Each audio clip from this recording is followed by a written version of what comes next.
Titchmarsh.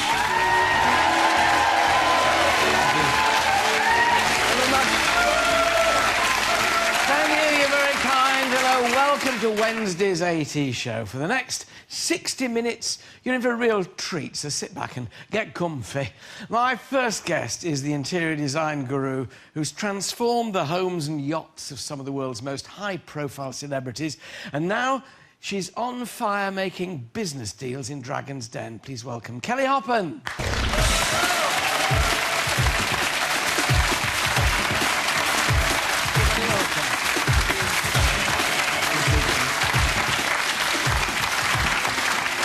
And Kelly will be casting her eye over the latest top range of dolls' houses later.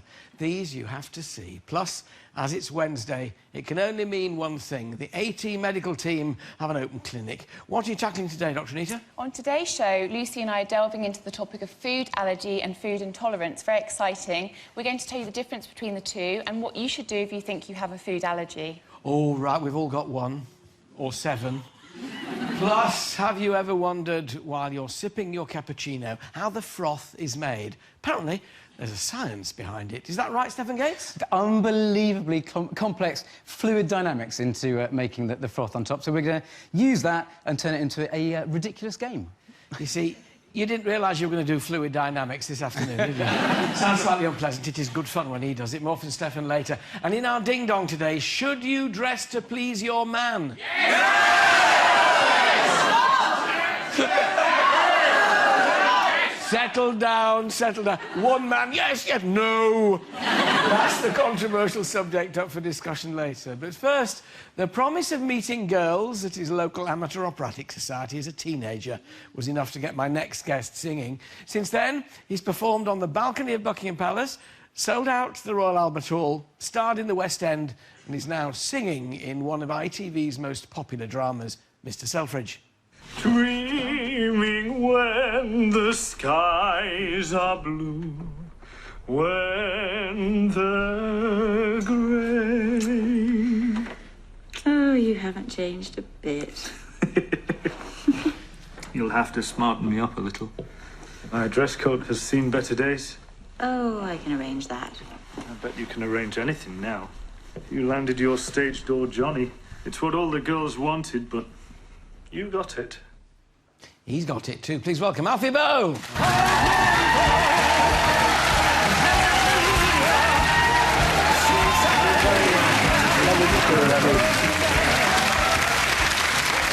Well, you see, who'd have thought Alfie Boe in Selfridges? That's exactly what I thought too.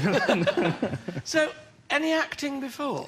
Well, apart from Valjean in Les Mis, yes. It's part of in a musical, yes. Part of the job. But no, this was the first bit of acting on screen that I've ever really done, to be honest, and I loved every minute. It was incredible. Really How cool. different? Because, you know, starting with D'Oyly Carte, obviously there's acting there on the stage, but, you know, with singing in between. But this is, you know, what you might call straight acting, although clearly you sing in it as well. What's the difference between the two?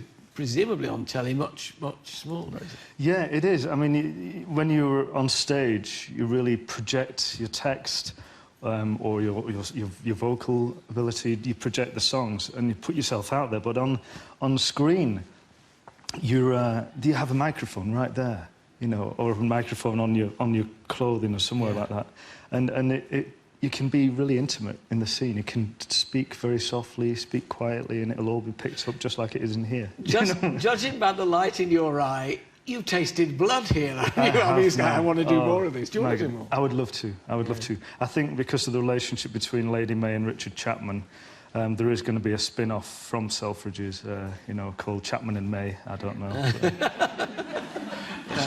No, I think you'll probably do a break-off group and call it Debenhams. There you go. Yeah. For the everyman. Clearly good fun on that. But the music continues, obviously, because that's your stock in trade. It is, with a new album called Trust. Now, rather different to what we've had before, not based on the classical repertoire. No, it is a little bit of a diversion to an extent, but not horrifically. I mean, the songs are still solid classics, you know, and I still sing them with the passion and the technique that I always have sung classical music anyway. But, you know, I haven't lost the love for classical music. That is really rooted in me solidly. And because people would say, oh, gosh, he's doing Elvis now. We're not going to get O Sole Mio again and all that. Oh, no, you'll definitely get O Sole Mio again, definitely. No, there's some of my favourite repertoire out there are the Neapolitan songs. Yes. You know, those beautiful Italian folk Funiculi, songs. Funicular, which are incredibly... They are popular songs, but they're very demanding vocally, aren't they? They are. I mean, you know, they've been sung by some of the greatest opera singers around, and you do need to have the technique to produce them, but it's great training for the voice. It's great training for the classical It's where voice. you produce it from There you go. that counts. Well, it is, isn't it? You know, we were going to be in the first job I ever did, which was the Doily Cart, wasn't it? The HMS Pinafore. Yes, didn't we? yes. Together. You were going to be Joseph Porter. well, I've been Joseph Porter, but not been paid. All right. I did Joseph Porter as an amateur and loved it, and I did Coco in the Mikado, but we're not here to talk about it. Sorry. But it's very nice of you, to all those casting directors out there. I'll give you my available dates. I loved it because it's exhilarating, standing on a stage and singing and acting. The combination of the two is great.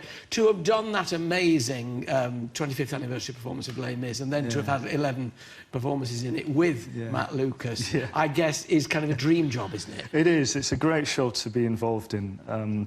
A very demanding role. You know, it's a real demanding role, acting-wise, and stamina is incredible for that particular vocal performance. But it's one that I'll never forget, and one that's always close to my heart. Does it crop up because you're going to be touring again, aren't you, later in the year? Yeah. Do you bring Les Mis into your tour as well? I will be, yeah. My tour at the end of the year, I think starts in November. They'll have all the hits, the Les Miserables hits. You know, maybe more than just Bring Him Home. You know, so we'll do a few. It must be great to have got this breadth of material you can use now, and surely the acting on the television acting adds to that, to have a broader canvas, because it strikes me that you've never liked to stand still. You always like to stretch yourself. I just want to keep working. I want to keep singing. I want to keep giving the audience the music that they want. You know, I want to listen to what they want me to sing as well, you know. So you tell me what you want me to sing and I'll sing you a song. I'll sing you whatever it is. But that's what I want to keep doing, is providing good music to my fans. You've often been quite scathing about opera houses. I'm not mentioning any in particular, but the whole opera thing. That a lot of people aspire to the Met, to Covent Garden, to La Scala, to singing a role there. That's the acme of perfection and the height of their aims as far as they're concerned. Does that really not appeal to you, doing that at all? I wouldn't say it doesn't appeal to me. I loved my time in the opera establishment, opera world. But when I got to places like the Royal Opera House, it wasn't what I expected. It wasn't sort of what I really wanted to do with my music and my voice. I felt very controlled. I felt sort of told what I can and can't sing. Whereas this gives you much more latitude. Exactly. Kelly, you're a bit of a fan, aren't you? Aren't you an Alfie Boe? I am. Oh, really? Yes. Which particular repertoire? Do you like it when he goes Elvis-y or the operatic? The operatic. Thank you. Yeah, definitely. Right. So you reassure Kelly that you're not leaving it behind? I'm not leaving it behind at all. No, Good, no, I'm thrilled to hear it. No, I'm going to be working on a project shortly, which is going to be a bit more classical. So, you know, so that'll be... Oh, right. And, of course, if all else fails, you can go and open Debenhams. I can, yeah. You can see Alfie in Mr Selfridge on February the 23rd on ITV at 9 p.m. He'll be warming up over the next few weeks. And tickets for his Trust tour are on sale now. Plus, Alfie, I'll be performing at the end of the show. We couldn't let him not. My thanks for now to Alfie Boe. Thanks, Alfie. Thanks. Alfie staying with me, because after the break we'll be exploring the Bernoulli effect with mad scientist Stephen Gates, some leaf blowers and a couple of beach balls. Who said science was boring? You don't know what's coming, dear. No, fine. Plus the fiery dragon Kelly Hoppins here. We'll see you shortly.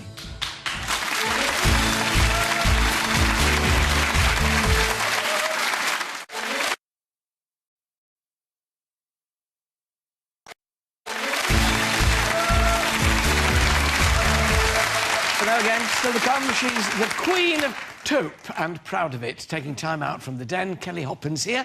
Plus, later, the AT medical team are tackling allergies and intolerances. But first, the next time you drink a cappuccino, you may want to think about the science behind its frothy blend. Apparently, it's all to do with the thing called air pressure. Here to tell us more and, of course, make the scientific explanations far more fun than your physics lessons ever were, please welcome science guru Stephen Gates. Stephen, This is the stuff. Frothy coffee. So we're going to look at the frothy... Now, I was lying in bed thinking about coffee, which I often do, and... Sad. This is how I live. And I was thinking, now, hang on.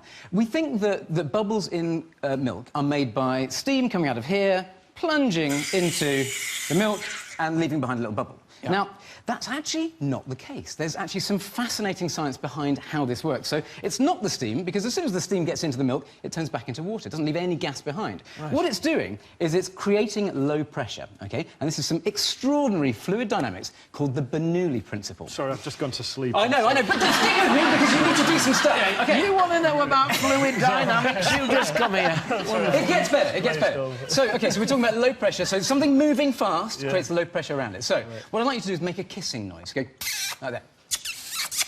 Pathetic. All right, let's hand this over to the audience. So imagine that you have either Alfie or Alan in your arms. You don't need to put up your paddle yet. And make a big kissing. Go. Everyone make the kissing noise, please. You're right at the back. Come on. No tongue. OK, right, stop. OK. Guinness Book of Records for the biggest smacker ever done. Biggest snog, OK. So what you've done there is you've created low pressure inside your mouth, and that low pressure draws the higher pressure air outside it towards you. So it's basically a sucking motion. So go up to your other half in the morning and say, I just want to create a bit of low pressure. And you're in. OK, so now this we can use to basically plunge into the water and drag air in with it. That's the Bernoulli principle in some way. Now, to try... I know that you're falling asleep now. I'm sorry. So stick with me. Keep on. So I want to show you this in a slightly more sort of extravagant way.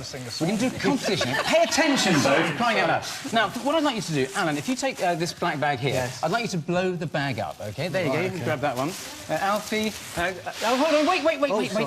It's a competition. I'm sorry. Cheating. He's got bigger lungs than me. Alfie, you've got bigger lungs. I mean, clearly, that's your bag. So you can give him a bit of a head start, OK? And I might give you a little tip. All right, you ready? Yes. OK? 3, 2, 1, go. OK, all you need to do is hold the bag out open and go into it. There you go. Hold it open, and one big whopping great bag. Go on. OK, and stop there. Stop! Before you go. So there you go. In one blow, you've probably done about twice as much as Alan. OK. Now, it's not because you're rubbish. You're a bit rubbish, but it's not because you're rubbish. It's because of the Bernoulli principle. So what you did was you blew some air, and there was that little jet of air coming through out of your mouth, and there was other air is dragged towards it because of the sort of sucking effect. Now, I thought... We didn't practice this earlier on, but I thought maybe we could try... Because you've got some serious lungs on you, haven't you? Okay. I mean, that's your bag. So what you should be able to do is be able to blow up, like, upwards, and I should be able to put the ping-pong ball into the flow of air. Okay. And it should stay there. OK, so you straight up like that. OK, you ready? I've been told you're good. I've got you, I've been told you're good. You ready? Got you. 1, 2, 3, blow!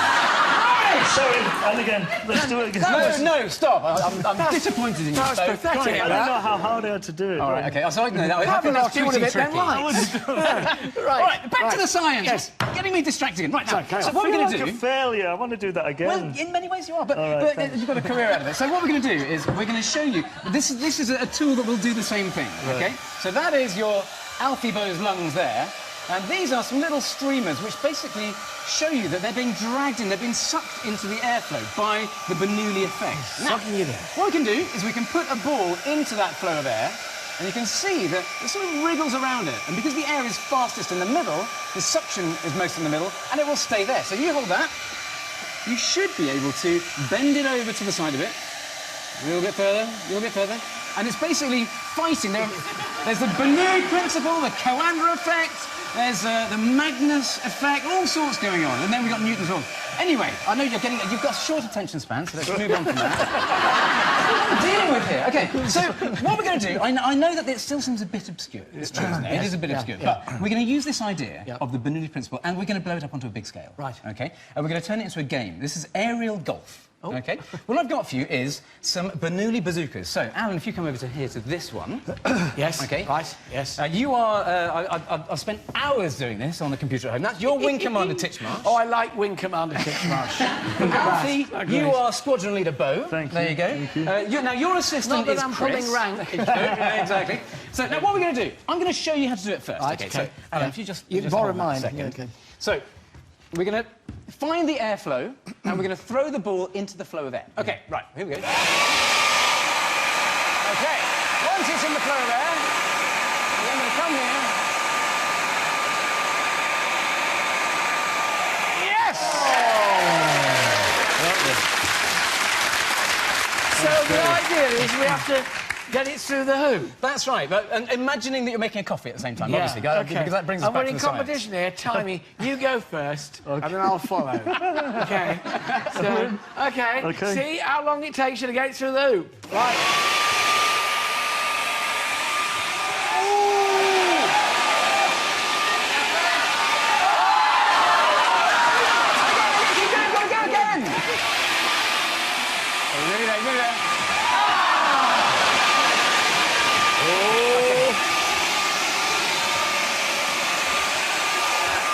This is rubbish.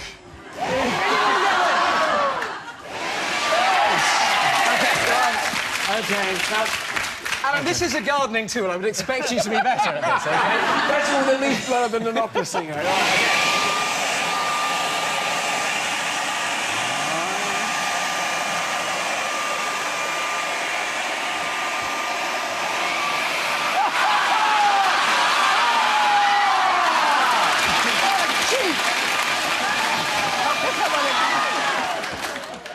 It's a disaster. I was robbed, I Mate, oh dear. So neither of us got it through, really, did we? So we failed. I would have got that. You would have done, man. That's I good. thought he was such a nice man till today. Make sure an adult is around if you're trying this experiment with a hairdryer. And please don't try it at home. Goodness me. My thanks to Stephen Gates, Chris and Alfie Boe. Thank you very much. Oh, gosh.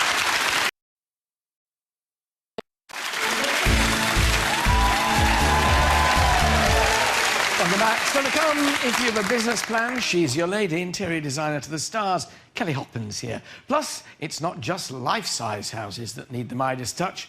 Dolls' houses have interior designers too, and I'll be meeting one later. So we often say people need to be retested in the future, because what we don't want people to do is to restrict their diet more than's necessary. Let's just ask anybody...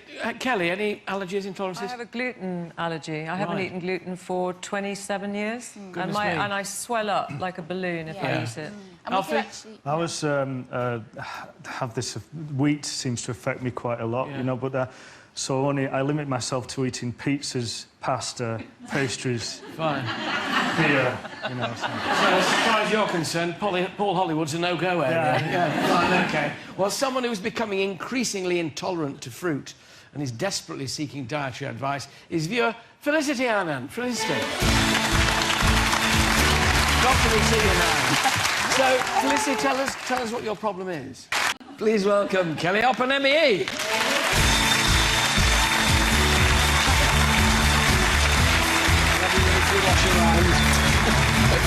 Plus, a very special performance from tenor extraordinaire Alfie Boe. We'll be back after this short break.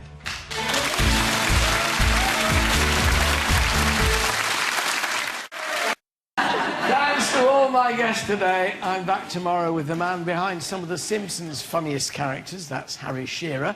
Comedian Lee Hurst on his new tour, and river monster hunter Jeremy Wade. But to see us out today, Alfie Boe singing God Give Me Strength. See you tomorrow at 3.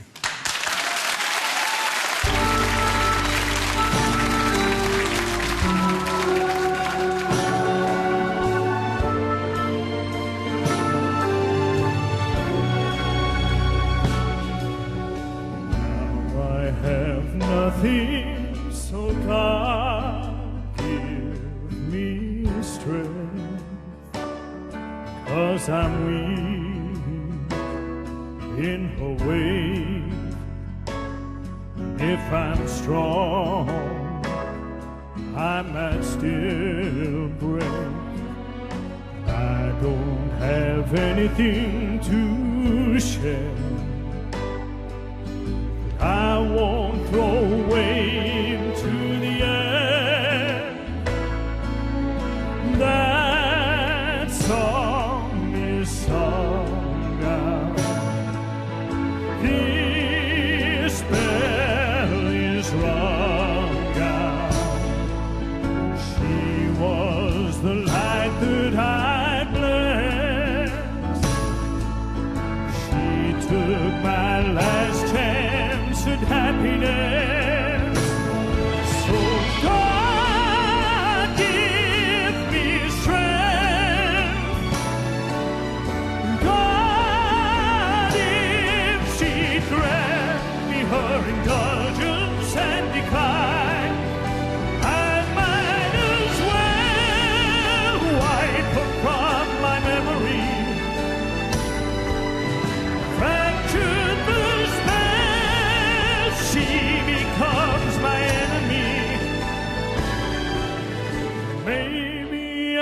washed down like a lip print on his shirt.